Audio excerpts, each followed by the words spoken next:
5 scores! Rick Vaughn. We've decided to get ourselves back in the game again with our podcast. Rick Vaughn, Gary Madden. Probably the craziest story that you're ever going to hear about hockey. We're going to be coming back to you on a regular basis. You are listening to Squid and the Ultimate Leafs Fan. Hello, Canada and hockey fans of the United States and Newfoundland, and an extra big hello to Canadian servicemen overseas. Welcome, everyone, to episode 114 of the Squid and Ultimate Leafs Fan Show. I'm Mike Wilson, the Ultimate Leafs Fan. Joining him, as always, my winger, Ricky Squid Vibe. Squid, how are we keeping? Not too bad, Mike. Slowly getting over the jet lag from Newfoundland and Sweden, and I'm almost there, I think. Well, you got a little more jet lag today. Aren't you going to Buffalo this evening for an appearance? Yeah, but that's just a nice little easy drive over, probably about a half hour, and a couple of periods of doing some visits to suites and all that kind of stuff, and then head home. Just another day in the life of a traveling former NHL player. Just life is good. Well, Speaking of life good, Squid, we've got it's one of those ones, the city's so nice they named her twice. Well, this guy was so nice we had him on twice. Therrien, you heard part one last week, and if you didn't listen to it, folks, man, oh man, he is a treat. I mean, this guy has done everything from stand-up comedy to he's now starring in the show Shorzy. He's been on a number of TV shows. He's worked with Ethan Hawke. He's worked with Jason Mamba, the big what's that guy? The big Momoa. Momoa. Yeah, he's the big, huge monster of a guy. He's worked with him in the movies. He's done everything. Played in the end. It was 8th pick overall by Montreal in the 1995 draft. Minor league guy, tough guy. He's got his own podcast. I mean, the stories are just endless from this guy, aren't they? And written 2 books. It's crazy, and he played in the 3 games in Newfoundland with us as well on our team, and I got to tell you, he wasn't that bad either. He was pretty good. He was quick and made some nice plays, and made a nice one to me that I scored on too. So, but he is funny as hell. Yeah, and that's the first time you'd met him in Newfoundland, isn't it? I met him one other time in Newfoundland when we were there for. I think it was during the Leafs camp one year, and we were playing an alumni game, and I met him in a bar. Mm-hmm. And, shocker. Yeah. A Newfoundlander in a bar. It wasn't a strip club though. That shocked me that he was in a regular bar. Yeah. Well, he's got a couple good stories about that. Especially the one where he Frank Biolis. And that's oh god, I mean, it just never ends. And I mean, you can't make that stuff up. No, and he's one of these guys. He probably had the whole bus laughing, I guess, as you guys were traveling around telling the stories, because he certainly likes the audience. Oh yeah. Well, we didn't have a bus, but he is an incredibly funny guy, and not afraid to say anything. Doesn't matter what it is. Well, on top of that, he's a very nice guy. He's a really good guy. He was very helpful for us, and we really enjoyed having him on. So I mean, he would have kept talking. Like we cut it off after 2 hours, and then he was running out to do a movie piece that night, and he still kept talking to us, and he would have kept going. We finally said, "Geez, Terry," and he says, "Well, I'll come back on, you guys." So we're gonna have him back on at some point. So, Squid, anything further before we let everybody listen to part 2, which hopefully everybody enjoys as much as part 1, which was fantastic.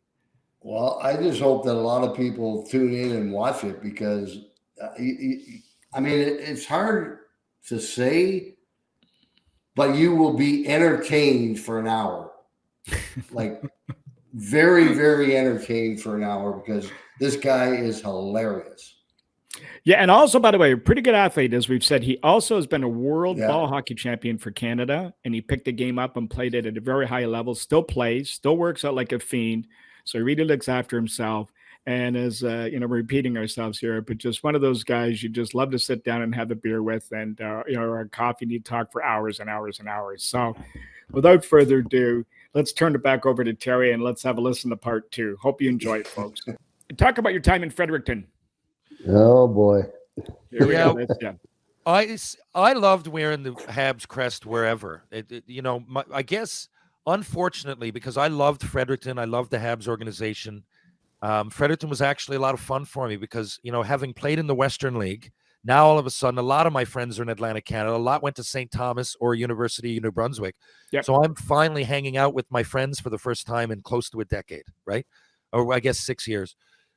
So that part was good. But it was just a weird relationship with Michel Therrien. I was always the Western League and hockey brass, for the most part, appreciated my work ethic. And I was always that guy in the room that I tread the line, but I knew when to party, when to shut it down, when to be loose, when to, I prided myself in that. And I believe that's why they drafted me where they did, at least part of it. But Michel Therrien, there was something about anybody who showed, I'm not going to say ego, but self-confidence or like celebrating after goals. I remember getting benched for that. Mixed messages, and I'd never dealt with anything. I'm not saying I dealt with it great, but I'll give you an example. One of my first meetings with Michel, I call him Mike. But he called me in the room.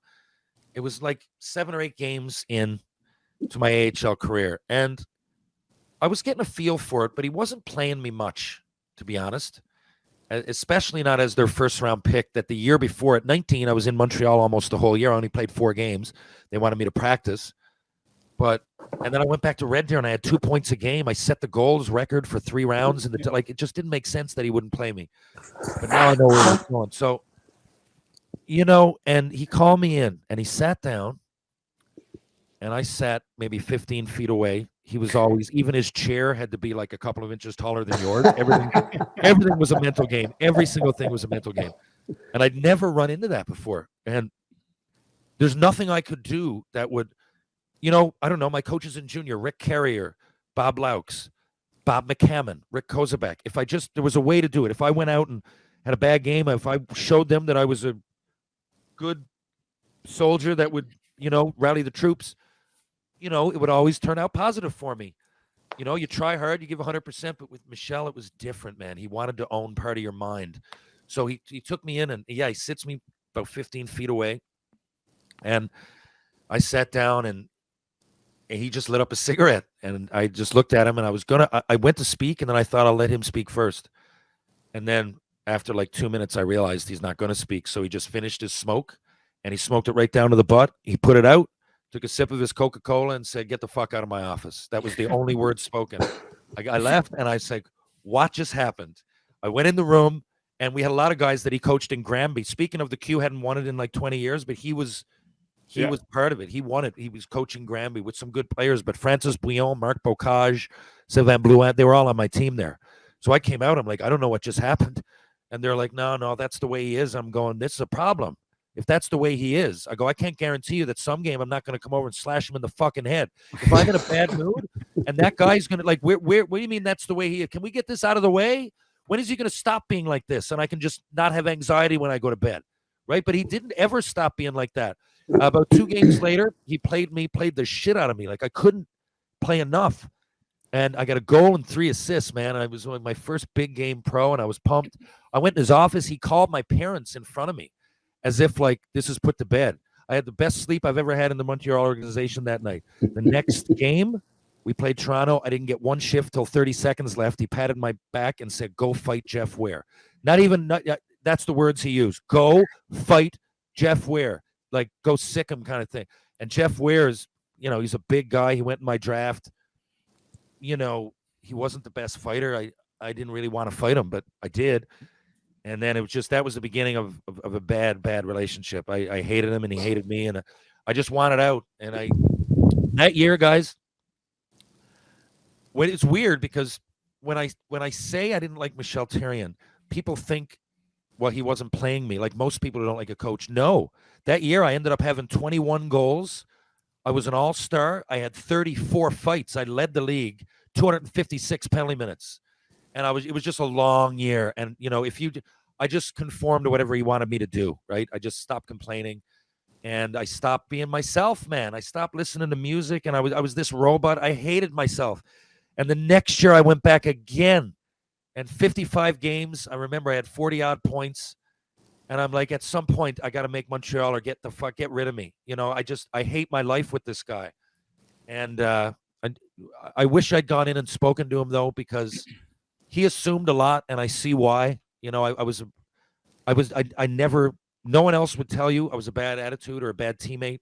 There was definitely a language barrier with Michel, and he pushed my buttons so much that I just probably wasn't the best version of myself. I was always on the defensive. I never once went in and said, look, Michel, stop playing the game here. What do you want me to do?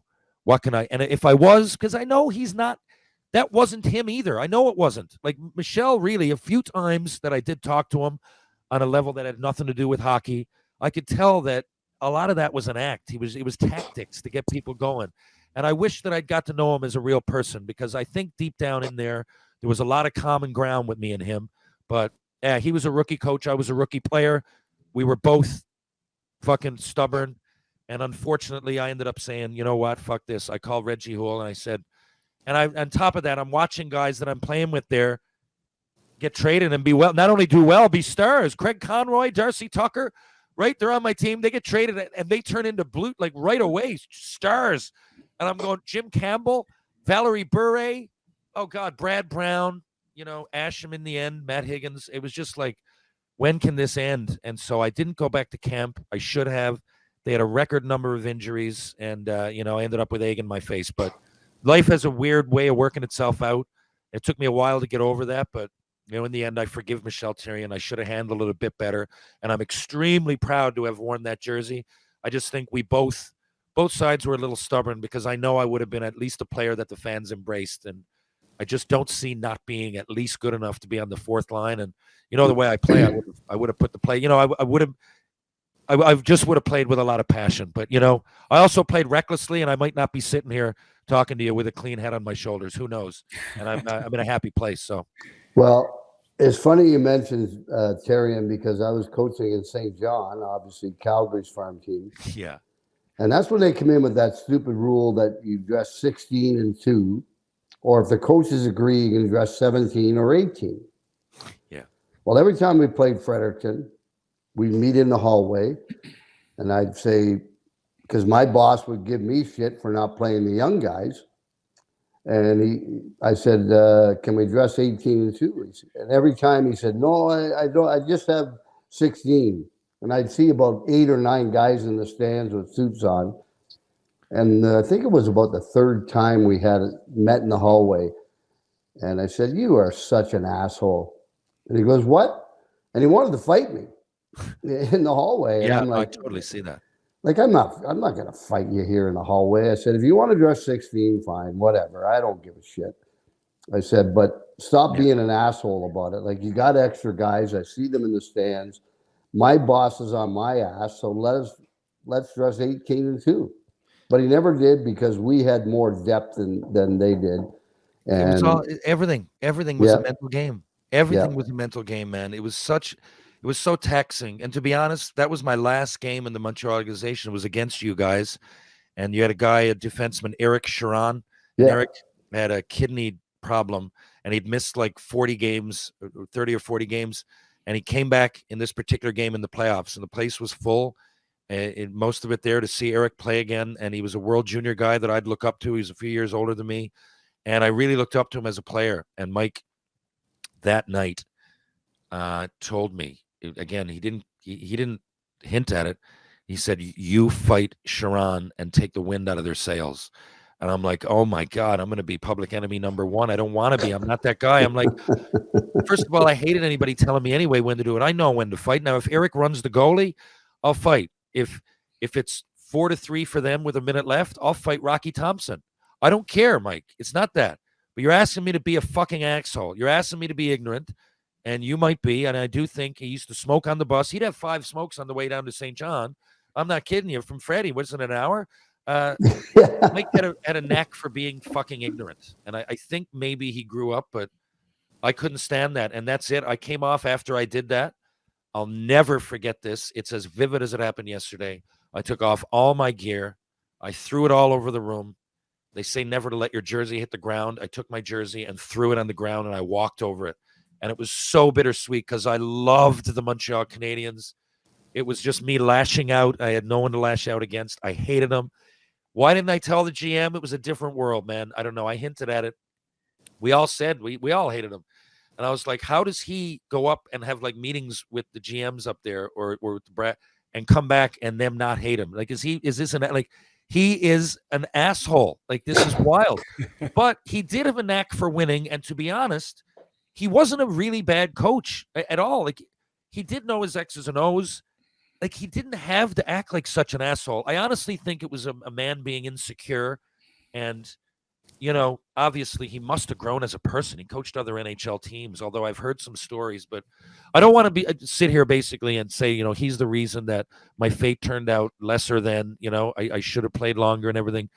Probably part of it, but, I certainly should have spoken to him and, tried to solve the situation. I could have told Réjean without ratting him out. I could have said, look, Mr. Houle, I really don't like Michel. At least loan me out somewhere. And, it was just, there was no communication. I was their first round pick, and I went months often without talking to them. And I remember with the one time I did have a meeting with Mr. Houle, who honestly I saw just 3 weeks ago at an alumni.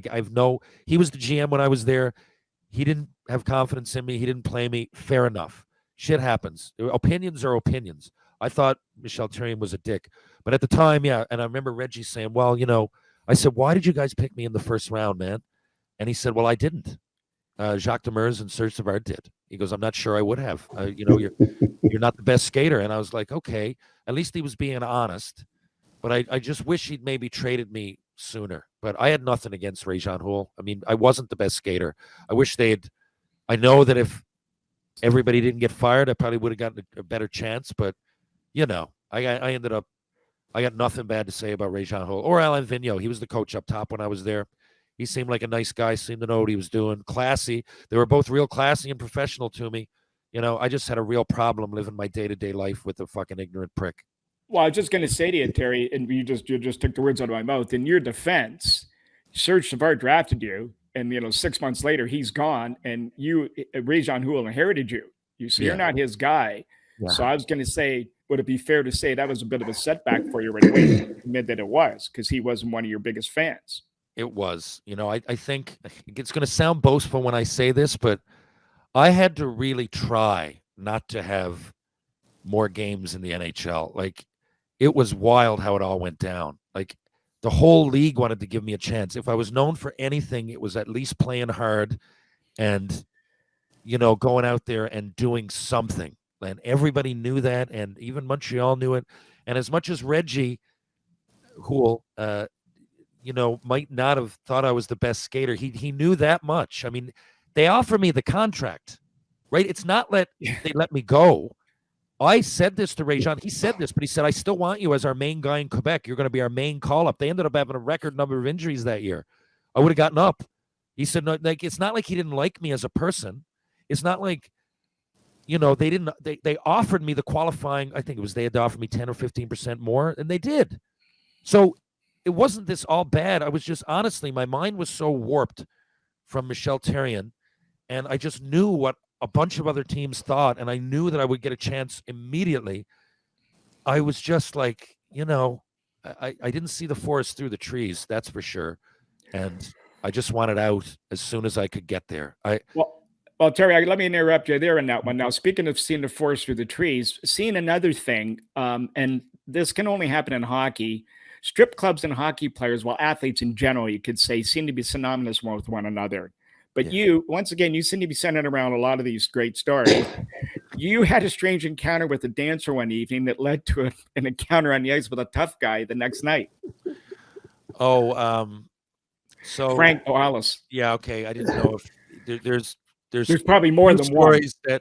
And the funny thing is, I'm not saying this to try to seem holier than thou or anything else. Montreal is known for its strip clubs, but I would always, again, when I was there in Montreal, I was low end of the totem pole. I was a young guy. It was much more beneficial for me to go to Crescent Street, to Thursdays or Sir Winston's, because there's strippers, but I mean, you're going to pay them lots of money. I mean, indirectly. And, you're going to have to wait all night. They get off at like 3 a.m. I want to go to Thursdays and just, within minutes, someone's going to ask me where I'm from. Oh, I'm here playing for the Montreal Canadiens. I used to carry hockey cards in my pocket. I was just so happy. So my, Crescent Street's like George Street in St. John's. So I was much more of a pub, maybe, rock and roll dance kind of place. But of course, playing pro hockey, you're going to find yourself in strip clubs here and there. So we were playing. It was my second year in Fredericton, and we were playing against the Philadelphia Phantoms, who had a just legendary American League tough guy team. They had Jesse Boulerice, they had Francis Belanger, Francis Lassard, Steve McLaren, and Frank Bialowas. Now, that's just 5 that I can name just off the top of my head of guys that were like legit 300 penalty minute guys. Yeah. So, and Bialowas, I knew who he was, obviously, because he was already a legend, Frank the Animal Bialowas. And Frank played here in St. John's with the Maple Leafs. Mm-hmm. So I had watched him destroy people, him and Ryan Vandenbush. I thought, like, there's nobody tougher. I was watching them when I was 13, 14, 15, when they first came to St. John's. I had a real respect. But Bialowas was also known to be a nut. I mean that in a good way, but like he was here more than once. He went to the strip club on like male dancer night and stripped. So he was playing on the St. John's Maple Leafs and side work as a stripper across the street at the Cotton Club. I don't mind saying that. It's public knowledge. I'm sure he'd tell you himself. So, but when we went in to play Philly, it was great because Brian Boucher, who I just mentioned, and by this point, Damon Lankow was traded from Tampa to Philadelphia Flyers. So they were in Philly. So we went out. We went out together. We had a bite. And everybody was going to this strip club in Philly. I can't remember. Both teams hung out there. So I went there with the boys, and we had a few drinks. A girl comes over, and Bush is like, yeah, I'll get you a drink. I'll get you a lap dance. Again, I don't even want the lap dance. I don't even want to be teased. If I want the lap dance and I'm going to bring myself to that level, let's go over to the club across the street so I can maybe pull something home. Like, really, I'm not into lap dances, especially not at that time. But I'm like, okay. So go through the lap dance. This girl obviously is really sexy. Now I'm halfway there. So I'm really hitting on her. And she says, well, why are you in town? I'm like, well, I'm a hockey player. She goes, well, yeah, I'm kind of with a hockey player. I go, well, what do you mean kind of? She goes, well, I'm seeing a hockey player. I'm like, okay. I play like pro hockey though, And she goes, yeah, he plays pro as well. I'm like, whoa, okay. Well, who would that be? I'm like, pro meaning like NHL, AHL, right? Like, I'm not talking beer league shit. And she goes, no. My boyfriend, he plays in the American Hockey League. And I'm like, oh, fuck, great. I got to play him tomorrow night. Like, who's this? Tell me it's Andy Delmore or something. Just tell me it's somebody that's not one of the 5 names I mentioned. And she says, it's Frank the Animal Bialowas. I'm like, oh, fuck, get off my lap. Get off my lap. Let's get the fuck out of here. I'm literally worried. I go over to the guys. I'm worried. I'm like, why did we come here in the first place? Boosh is fucking laughing. And I'm going, and he goes, no one's ever going to find out. I'm like, well, if they do, it's on you. Meanwhile, what's the difference? They're both on the Flyers. They don't ever have to see Frank Bialowas if they don't want. And I'm sure that they kind of know that it's a joke. So, but anyway, we go there the next day was our first game against Philly. I'm back as my second year, and the players actually voted me captain. Therrien took that away after that one game. But anyway, the players voted me captain, which was a nice feeling. So, but I'm skating around and warm up. Frank is standing on the red line, peering into our end. He's got no tape on either end of his stick. He's just he's resting his chin on the end of his stick, and I'm going, fuck.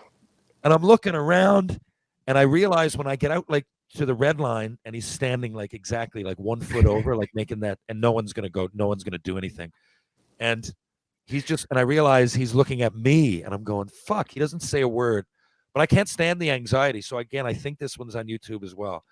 I kind of went after him, if you can believe it. I just wanted it out of the way. So, and I knew he was coming after me. So the puck drops, whatever. It was the first or second shift of the game, the way I remember. And I went right at him. I hit him, and I looked him in the eyes. Anyway, we dropped our gloves and we fought right in front of their bench. And it's all right. For Frank Bialowas, it's okay. I put in, it was one of those, okay, guys, I fought him kind of thing, right? But he hit me It looked good, but like he was hitting me way harder than I was hitting him. Right? He was rocking me. So anyway, we went over to the penalty box, and he doesn't say shit. And for like maybe 5 or 6 minutes, I'm kind of nervous. Anyway, I look over, and I don't even know if I should bring it up. Anyway, the minute I open my mouth, he looks over and he starts laughing. He's like, "Fuck, that's no big deal." And I'm like, "Oh, okay. I didn't know if you were like serious with her or whatever." He goes, "It wouldn't fucking matter anyway." And he starts talking. He goes off and he goes, "It's harder and harder for a guy like me to find a fight nowadays." And he goes, "Thanks a lot." He goes, "If you want to do it again, I'm always around." I'm like, "If I want to do it again, what fucking world do I want to do that again?" That's on my bucket list. I can always say I fought Frank the Animal Bialowas. That's over. But anyway, it ended up being not a big deal. And what's funny is that I hadn't talked to him forever. And a buddy of mine I played with in Utah came to visit Newfoundland last October, Stu Malgunas. And Stewie got him on the phone, and we told this story. And it was great. We had a laugh about it, and it happened. It would have happened 20 years before that. That is Frank the Animal actually is a lot smarter and saner than people think. It's just the name, and I mean, I know he's a wild man, but he's actually pretty articulate. The guy, after I spoke to him for a while, I heard some stories. He's pretty impressive. Now, speaking of impressive, is it true that you tried to drink 36 beers in an hour once? No, trying to become the Wade Boggs of hockey? Jose Theodore couldn't remember the way that story went, so he did. He started that ball going in another direction. This is what happened. It was Patty's Day, and Roman Vopat had played with the it's for whatever reason, my first year in Freddie, we split. It was LA/Montreal. So Montreal had 10 prospects on Fredericton, and LA of all teams, why they would use Fredericton, other side of the world, as their main affiliate, I don't know. But so Roman Vopak got sent down, and he said that one of the vets in LA, they had, an all-star break or whatever, had, made him a bet that he couldn't drink 24 beer in 8 hours. 8. And I was like, I heard that. I said, 20, is there any catch? He goes, well, you can't eat, and they have to be full beer, not light beer. But I go, is there anything else? Like pints? Like, just 24 beer. I go, that's 3 beer an hour. I'm pretty sure I can handle that. So we were in the room, and so this was Patty's Day. And, well, it was going to be Patty's Day. So it was the day before Patty's Day, and so I'm like, well, I'll do it. And people are actually putting money in, like guys on the team, and they're like, well, the over-under's at like fucking 18. I go, guys, it's 3 beer an hour. Like, I'm going to want to drink more than that. It's Patty's Day, right? We're going out to Poland. So I go, if the whole team goes out, I go, you guys will notice we're all going to drink that much. So, that's nothing. So we went there. So I'm on track now. I'm on track to smash it. I have like first of all, I'm drinking bottles for like the first 8. And then I realized, I go, Vopes, this had to be pints. Like, this is a joke. I'm going to be done right away. So we changed it halfway through to pints. Still, I'm going, joke. And I'm almost done. And we remember how greasy we were? It was packed. Dolan's in Fredericton is still there. And we used to put the table that we sat at right over next to the women's washroom, because in that way we said we'll eventually see every woman in the bar. We have to. There's only one bathroom. It's crowded here, but we will have to see all the scenery at some point. So I remember, and I was coming up on 5 hours, and I was smashing it. I was like, I was at like 23 beers. I was like, exactly what I thought. Now I was getting a bit, again, 8 hours is the bet. It's 5 hours. So now I start doing shooters. I'm like, okay. I start getting cocky, right? The boys are ordering tequila or whatever, boom. So I'm starting to get a real big time liquor buzz on as well. I'm cocky. And I order all I really remember is ordering the final pint, okay? And it sucks because I really nearly smash the record. Well, I did smash it, but I don't remember the last part. I'll tell you why. So, and I got friends there again too, right? This is my buddies from Newfoundland. A lot of them are there going to school. A lot of them even that go to St. Mary's and Dalhousie in Halifax have come down. So I've got a huge crowd there. And it's March 17th, Patty's Day. We know that we have the 18th off. We have nothing for sure. We know that. Therrien's already given us a day off. So lucky thing, man, I get so shit-faced. Josh Green comes outside. Like, where's T-Bone gone? No one knows. Comes outside. I've got my dick in my hand. I fell ahead into a snowbank. So, like, I'm holding my dick, and I fell like I'm kind of falling asleep. I don't mean like straight down on the ground, but the snowbank's so high that I'm like, I don't know. I'm at like maybe 90 degrees. I'm at like a 75-degree angle, just up against the snow. And Josh shakes me. He's like, Jesus Christ, dude, we got to get you some food and get you home. So I don't remember any of this now. He says I ate half a pizza. I don't remember that. Went home. I lived with Brad Brown and Earl Cronin.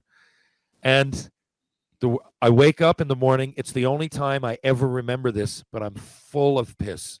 The phone's ringing, and I've pissed myself, obviously, multiple times. And I look down, and there's puke all the way to the door. And I'm like, fuck, but I live with Earl Cronin and Brad Brown. Like, why wouldn't they wake me up? The phone's ringing. I answer it. It's fucking Chris Schmidt. Boyd Olson. It's Boyd Olson. Boyd Olson says, T-Bone, you got to get to the rink. Everybody here, if you don't make practice, Therrien is going to lose his fuck. And I'm going, what do you mean practice? What are you talking about? We don't have practice. He goes, he called one. You didn't get the fucking message? How would I get the message? How would I get the message, man? Unless you guys fuck. And why did Earl and Brad leave without bringing me? So I got piss all over me. I still got my boots and everything on though. So I get up, I open my bedroom door, and there's puke all the way to the front. I'm like, holy shit. I get out. My car's still at Dolan's. I knock on the neighbor's door, only for that they're huge Habs fans. I tell them the story. I've literally got piss on me. They lent me the car. So I go to the fucking practice. I get in. I wheel in at like 8 minutes to 11. Everybody cheers when I get in because now I got to get my gear on. And Therrien's just sitting there. He's sitting there with his whistle looking at me in the room with his arms folded. And I put my shit on. I can't see straight. But I get onto the ice. Fucking 11 o'clock on the button. I get onto the ice. Guys are fucking pumped, and they're happy too because they want me to beat this motherfucker. They don't want to. They hate the Therrien call practice. But me, like, getting there they know is fucking bothering them. So I'm there, and he says, okay. And he starts skating us doing wallies. And as we're doing them, like, 1 to 10 and 1 to 20 and back down, as we're doing them, we got to jump and hit the boards. And we're just going, and someone knocks the glass out, like the rink attendant's pissed off. And we're like, what are you doing? Like, you told us there was no practice. We've done nothing. It's not like I'm out of shape. It's not like I had any problem with this. I did what I did. And he found out about it, and the whole team's getting punished because I took a bet and I got drunk. I'm like, it could be worse, man. I could have, you know what I mean? I could have gotten drunk and fucking fought the bartender. I could have got drunk and hit on your wife. I could have got drunk and done a lot of things. I got drunk with my friends on Patty's Day, you fuck. So anyway, then he calls, the only time I've ever seen it, he brings pucks out for one drill, and it's to shot blocking. So he's making us practice shot blocking. This is smart from a fucking minor league coach. You know what I mean? I take one off the ankle and then I'm out for 3 months, you idiot. But anyway, that's it. We sit there and he takes us through shot blocking and he skates us hard for 2 hours. And all I'm yelling the whole time is, give me more. Give me more. I'm not giving in. And everybody knows there's nothing I can say. Guys aren't even mad at me because he's going to do it anyway. And what his goal is to make the whole team skate is something that I did, even though I didn't really break a rule. But that was him. Knowing that one of the players went out and had a bit of a good time and has a story that might trump one of his stupid fucking junior stories the next day, that pissed him off. Anyway, that's what happened. That's a classic, I would say. 24 beers and about 6 or 7 drinks and whatever shots in 5 hours and 15 minutes. That's the story. That's pretty good. That's more like it. Well, how did the ball hockey come along? Ball hockey was a godsend from George Gortzos, who was a Team Canada coach. I grew up playing a little bit, and there's ball hockey, and then there's these like sanctioned CBHA, Canadian Ball Hockey Association, right? You have your provincials and your nationals and your world championships. But to be honest with you, what ended up happening to me hockey-wise, people think it was concussions or that I just kind of faded off into the sunset. But no, injuries. I went to Dallas. I chose Dallas because of those good draft interviews, even though this would have been 4 or 5 years later. But it was like the second inter-squad game, I busted my ankle. It was a high ankle sprain, and I never really got over it. I went to their minor league team in Boise and played 30 games, and then Cincinnati and Orlando. it was just something to do with the skate. My skate, when your skate as a high ankle sprain is like you don't have any mobility. It was just shooting pain up my leg because I couldn't really. If I didn't do up the top 2 rungs, it wouldn't hurt. But now my foot spot. Now I got to change my skating style. So, and I wasn't a good enough skater to overcome that. I could still play, but I really mean that. With no disrespect to myself, or I'm not trying to qualify what Reggie said first, but I think I was a good enough skater, all healthy, to play in the NHL. But once I had to work around that, I couldn't come out of my own zone. Problem was taking a pass as a winger, and then, I couldn't get out of the way of the defenseman like that would come down and hit me on the wall, which led to a lot of problems getting the puck out and injury-wise. So, but I could run fine. So I came back and I played one of the national tournaments with Newfoundland. I was, at this point, to be honest, I was a little bit overweight. I was kind of tripping over my bottom lip. It wasn't so much that I wasn't going to play in the NHL anymore. It was just I couldn't even travel and play. I couldn't play pro. And I love that free travel more than anything. And it just really bothered me. But then the coach, George Gortzos, man, he called me afterwards and he took me over in 2003 to Sierre, Switzerland, and told me about the World Championships. And we played, and it was like a breath of fresh air. I was like, wow.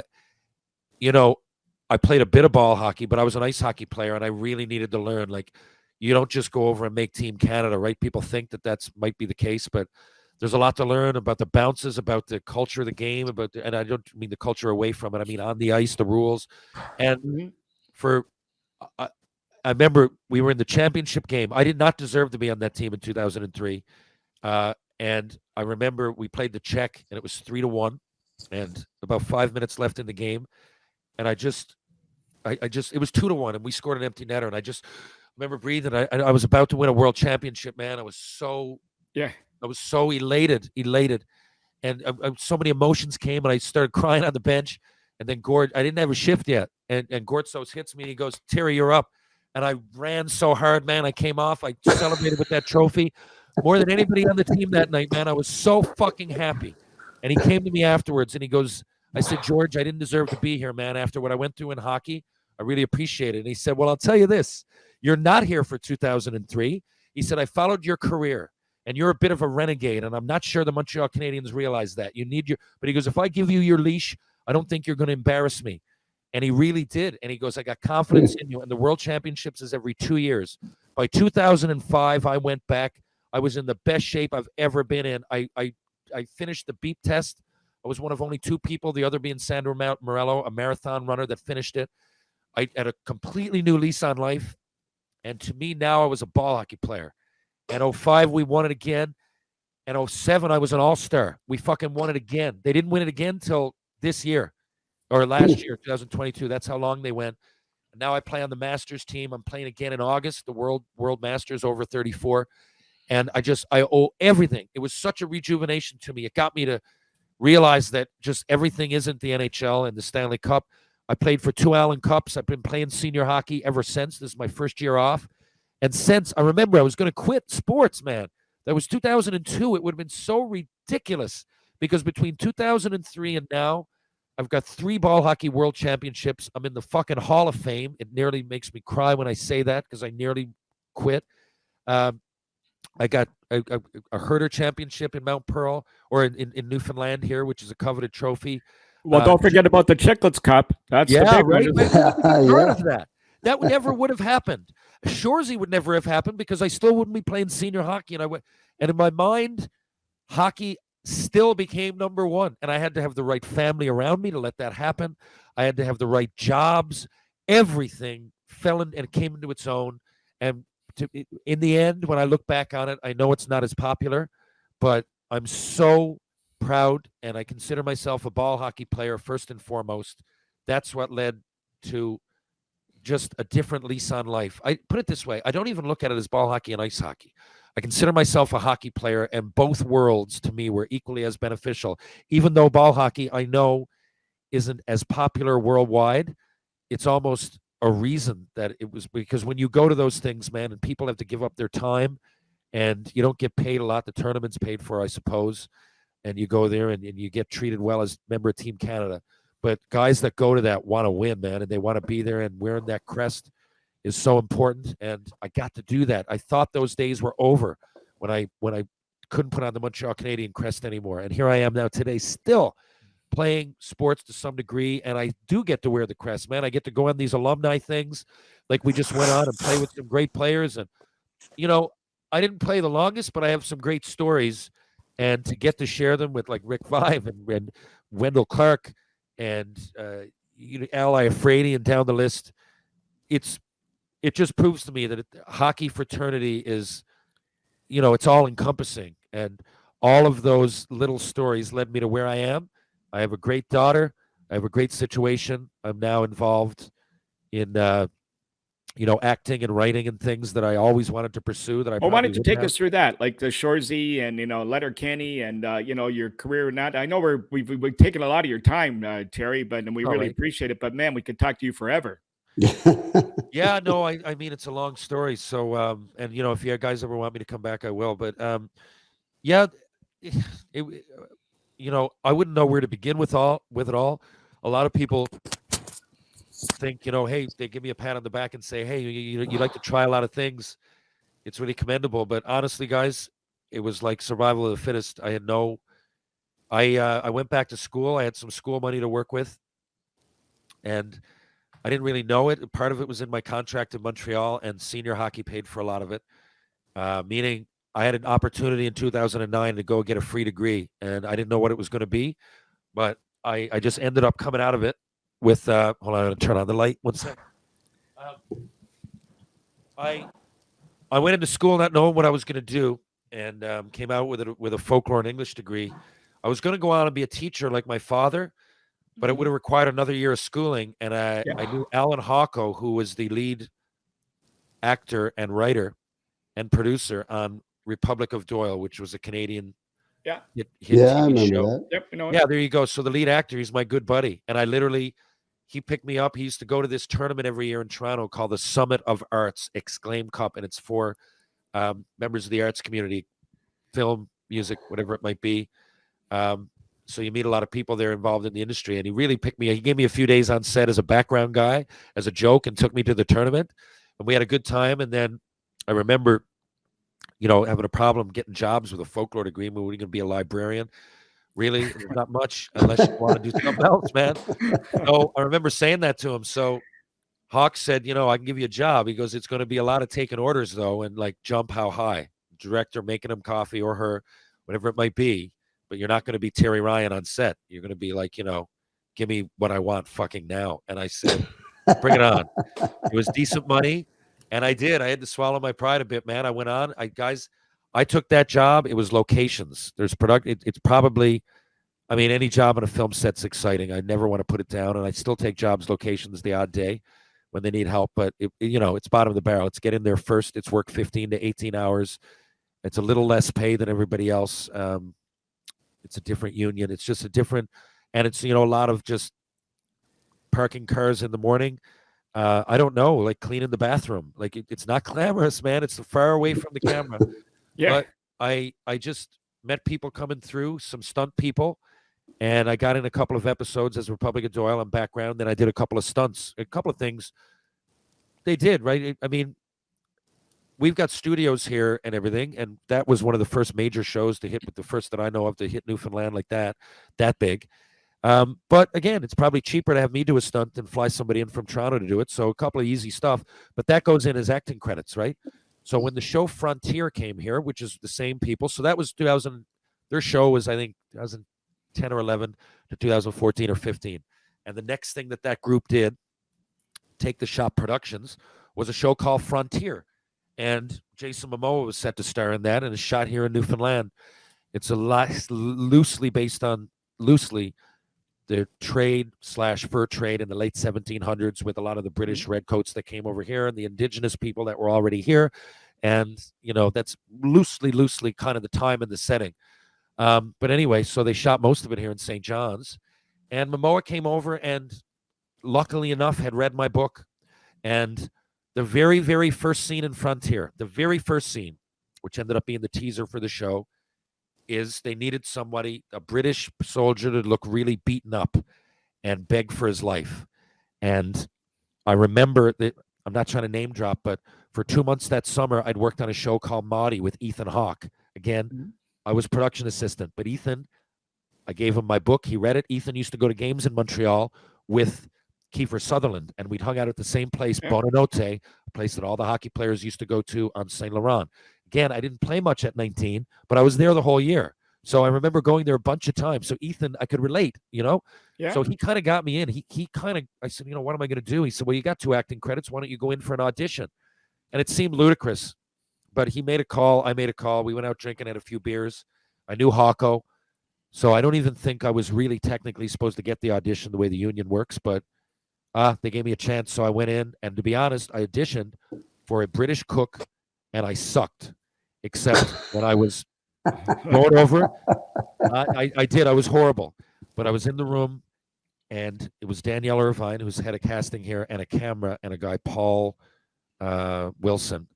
And Paul was kind of reading my lines, and Danielle was there as the casting director. But the camera was going straight back to Hollywood, which I didn't know. And I didn't know that they were seeing it. But what happened was I did it, and then I took out my tooth to have a sip of coffee.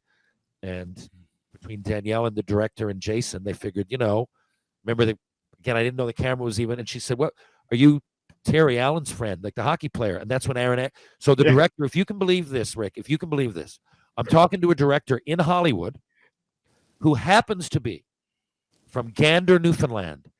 That week was big news because I was playing for the Gander Flyers, and I got my buddy Aaron Asham, who had been in the Stanley Cup final the year before, into play. He'd just retired, into play for Gander. So between the jigs and reels, he inquires, Aaron Asham was playing out in Gander. I said, yeah, I got him there. And then they're like, what? And then I guess Momoa found out that I was a hockey player, loves the sport. I ended up showing him how to play. So Danielle Irvine calls me the next day, said, come out here. They got an idea for you. So I go to her house, the casting director, which again is really weird to go to someone's house. But she goes, if you can just show me that you can cry on camera right now, you're begging for your life. Just do the best you can do. There's a chance you're going to be in the teaser for Frontier. Again, I'm like, what? Like, this is insane. It was a bucket list thing, but I'm like, and then, Momoa's a hockey player and everything. So turns out I go out, I do my best, and I get it. Okay. So now I come to do this first scene of the show. I haven't met Momoa yet. I just know who he is, and he knows who I am, but I haven't met him. And again, it's the very, very first scene. So picture this. There's 3 cameras. Camera A, B, and C are looking at me. Okay. I am standing with again, it's the very first scene. Frontier's on Netflix for those of you who want to see it. My hands are behind my back. They've captured me. That's the scene, right? And it helps that I got no tooth, right? That's a big part of it, is that this guy got to look beat up.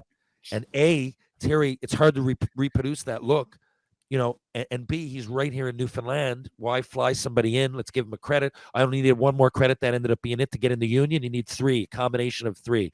But one of them has to be talking on camera. All I had to do was say, please have mercy, but I got words. So I pull in. Behind the camera is all the crew. And half of them, more than half, I've been working with now at this point for 5 years. And they know me as locations. They know me as jump how high. They know me as what the fuck is Terry doing acting, right? So they're kind of cheering. They're like, well, one of us, this is fucking great. T-Bone, get it. I'm coming in. I got my shit on. I'm like, I can't believe this. So I'm pumped. The camera's pointing at me. There's 3 teepees in the background. You'll see when you watch the scene. And a couple of fires are going. It's a very dimly lit kind of, what's the word? There's ambiance, but it's almost this feeling of, a feeling of death. Everybody knows he's going to kill me. So they're like, okay, rehearsal. And I'm sitting there, and I'm still waiting to meet Jason Momoa. I can hear him walking around on the rocks behind me. And I've got this, the scene calls for him to slit my throat. And I thought, honestly, it was going to be like a fake knife. No, they put a prosthetic kind of neck under mine. Like, with like it was like, the best way I can describe it, a Mr. Freezy kind of thing filled with fake blood right inside of it. But Jason had to be accurate. Like, if Jason misses by 3 inches, he's hitting my skin. And it is a knife.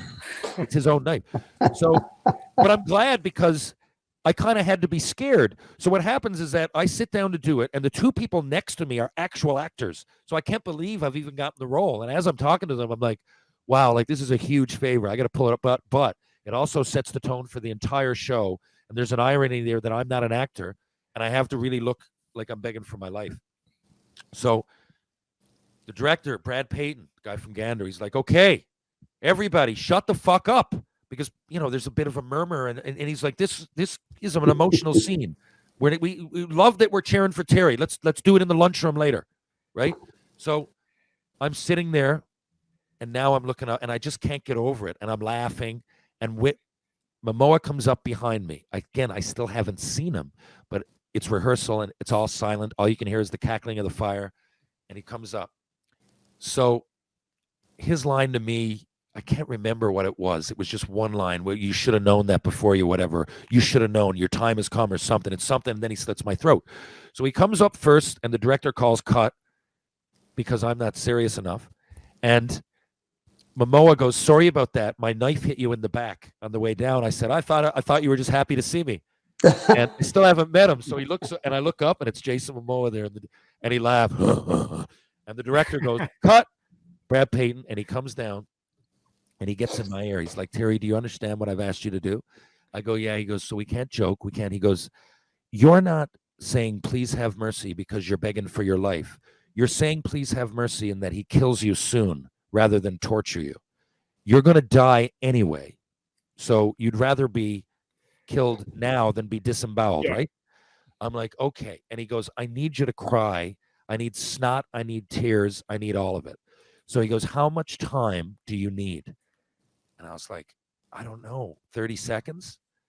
And he looked up at everybody. Then he goes, everybody, shut the fuck up for the next 2 minutes. And he goes, looks down, he goes, 2 minutes.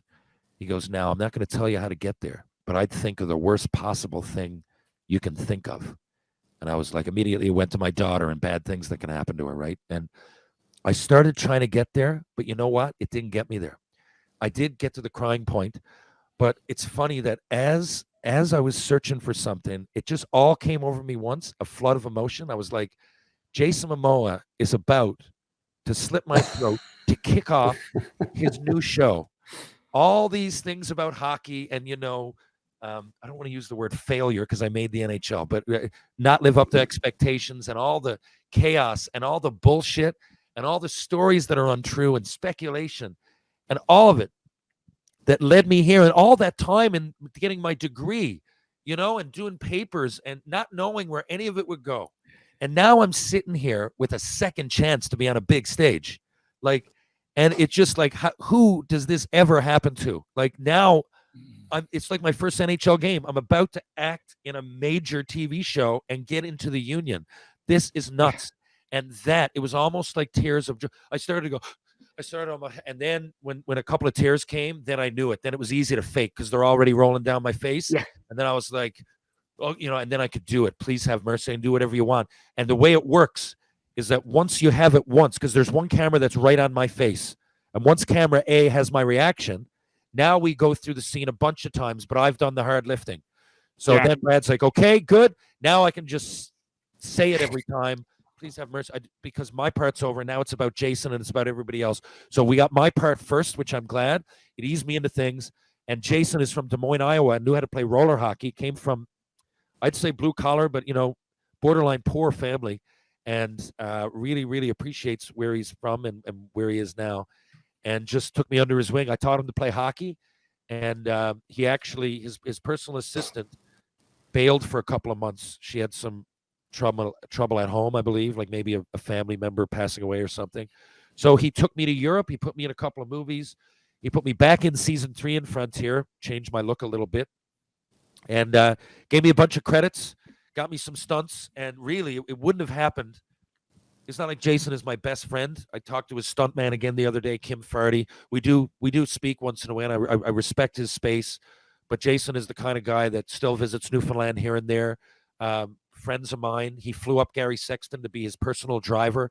He's really, he's just a really, really down-to-earth guy. Now, one thing ended up leading to another. When I got back after the experience in Europe with Jason, which lasted 2 or 3 months, and we came back, now a bunch of shows ended up being here, like Hudson and Rex, which I'm on now. I was a villain in episode 9.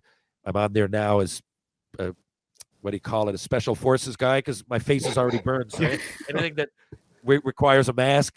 And, a couple of other shows, local ones, Caught, a Little Dog. And then, I was telling this story on Spittin' Chicklets, and the guys heard it from Letterkenny. Jared Kiso's a big fan of Spittin' Chicklets. And I'm led to believe he knew a little bit about my career, and that was it. When I went on Chicklets and I told the very story I just told you. Yeah. I got a phone call to be, and I like Letterkenny. I think it's really smartly written, and I just couldn't believe that they phoned. I thought it was a joke at first, and they're like, no, we want you to come up and play this character. I did one scene on Letterkenny. It went viral, again, because there was no Newfoundlander in it before. I don't think I knocked it out of the park as an actor. I'm just knowing how to speak I know how to speak like this if I got to, right? Because I spoke like this when I was growing up. So it's really not that. People are like, oh, bravo, what you bring to the table. I'm like, fuck, I'm just talking like all my relatives. Bye. Right? So really, it was such a layup. And, that doesn't happen in every actor's career. And I know it's similar, man. It's a similar world. The amount of players that put on their skates in minor hockey that actually end up skating one game in the NHL is like one in like fucking 30,000. Well, it's similar to like acting. I realize how lucky I've gotten that way, because for every actor out there that's in the union, there's not many that actually get to be a main character in a TV series. And if it all ended tomorrow, I would consider myself the luckiest man on the planet. So I figure I'm playing with house money now as far as Shorzy goes. Well, that's fantastic. Well, Terry, it's been great speaking to you for the last almost 2 hours now, and we could keep going for sure. Squid, final comment before we let him go. He's probably got an acting gig tonight somewhere, maybe, or a comedy show. I actually do. I swear to God, I do have to go in tonight. I'm a bad guy in a movie coming up. It's yet to be untitled. Stay tuned to my Instagram, Terry Ryan 2020, and you'll see. It's a movie for Lifetime. It's going to come out pretty soon.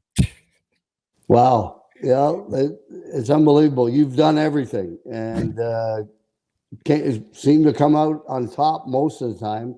I had a blast out there, by the way. Newfoundland's a wonderful province, wonderful people. They treat us like gods when we're there, and I've always enjoyed going over there, whether it was minor hockey or coaching in the American League or whatever it might be. And that 3-game trip we had was a blast. Well, I'm sure we'll do it again sometime, because, my friend, you can still snipe. People are paying to see Rick Vive put the puck in the net, let's be honest. And you still got that wicked snapper from the slot that doesn't get old. No, it's still there. The problem is the legs aren't what they used to be. They don't have to be. Guys like me carry the mail. You just got to get open in the offensive zone. That's it. I like that. That's perfect. Yeah.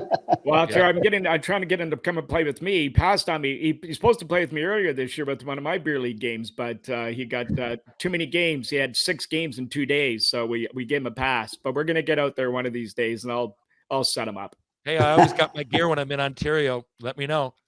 Absolutely. When are you here? I go up there for Shorzy end of March, and I'm there till mid-May at least. Oh, okay. Wow. Well, there's skates around. Well, listen, I'm going to get a hold of you. We're going to exchange books. So I'll send you a note, and well, listen, Terry, thanks so much for joining us today. We'd love to have you back sometime and just continue on. You got nothing but stories, and you are quite a character, I'll tell you that. Thanks a lot for having me. I really mean it. It's an honor. And, I played for the St. John's Maple Leafs. I wasn't under contract to Toronto, but I did get up. So I saw the world from a Habs perspective and a Leafs perspective. I'm intrigued. And one of my best friends from Mount Pearl that took a lot of that journey with me, David Roper, is now one of the equipment managers of the Leafs. He's been there for 4 years. So I really do. I know I played for the Habs, but I'm a rare person that cheers for both teams. Fantastic. Yeah, right. Okay, Terry, well, you better hit your mark tonight, and good luck with that. Yeah. Thanks a lot, guys. I really appreciate being here. If you ever need me for anything else, just let me know, and let's exchange information to get that book up to you soon. Yeah, I'll send you a note tonight. Sounds good. Thanks, boy. Great. Thanks, Terry. All right.